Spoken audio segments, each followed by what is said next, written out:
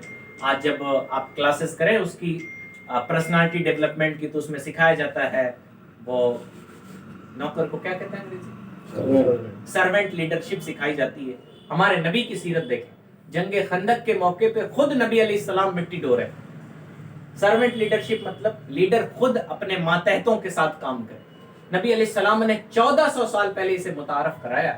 اور میں نے پڑھا حضور صدر الشریعہ کے بارے میں مفتی صاحب بتا رہے تھے کہ وہاں جو گھوسی کی جامع مسجد آپ کے بغل میں کبھی جا کے دیکھیے، اس کے سامنے بہت بڑا پکھرا ہے. تو حضور صدر الشریعہ شارع بخاری علیہ رحمہ وہاں امامت کرتے تھے. تو انہوں نے کیا کیا، بڑے بڑے عالم گزرے، مفتی شریف الحق صاحب، ان کی مزار شریف بھی ہے، بخاری شریف کی شرح لکھی انہوں نے، اسی لیے انہیں شارع بخاری کہا جاتا ہے. جمعہ میں انہوں نے صفائی کی اہمیت پہ تقریر کی، صفائی ہونی چاہیے. اور باہر پکھرا تھا، بہت گندا پانی تھا، اس میں صاف پانی تھا، لیکن اس پہ ہوتا ہے نا وہ مچھر وغیرہ یا وہ جو پودے وغیرہ نکل آتے ہیں. تو انہوں نے صفائی کی اہمیت پہ رومی بھائی تقریر کی. لیکن جب جمعہ پڑھ کے باہر نکلے نا تو اپنا کرتا مبارک اتارا، اپنی لنگی تھوڑی سی اوپر کی اور خود اس پوکھرے میں وہ چلے گئے اس کی صفائی. نتیجہ یہ ہوا کہ سارے کے سارے مقتدی ان کے پیچھے پیچھے گئے اور ایک ہی دن میں وہ پوکھرا صاف. مسلمانوں کا علاقہ تھا، نہایت گندا تھا، جس سے تکلیف پہنچتی تھی، لیکن بڑوں نے قدم بڑھایا. دیکھیں پیچھے پیچھے چھوٹے ہاتھ. تو ہمیں بھی تھوڑا پریکٹیکل مسلمان ہونا پڑے گا. ہم یہ نہیں کہ اپنے بڑوں سے کہیں کہ بڑوں کا ادب کرو، ہم انہیں کر کے دکھا دیں.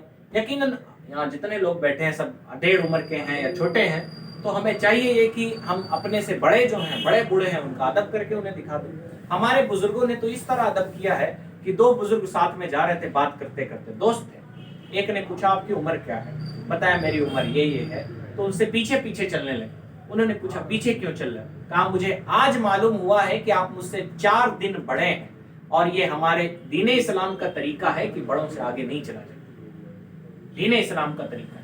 آج دیکھیں وہ داڑھی والے بوڑھے لوگ ہوتے ہیں، نوجوان انہیں دھکیل کے آگے نکل جاتے ہیں. نکلتے کہ مسجدوں میں ہم یہ نظارے دیکھ لیتے ہیں کہ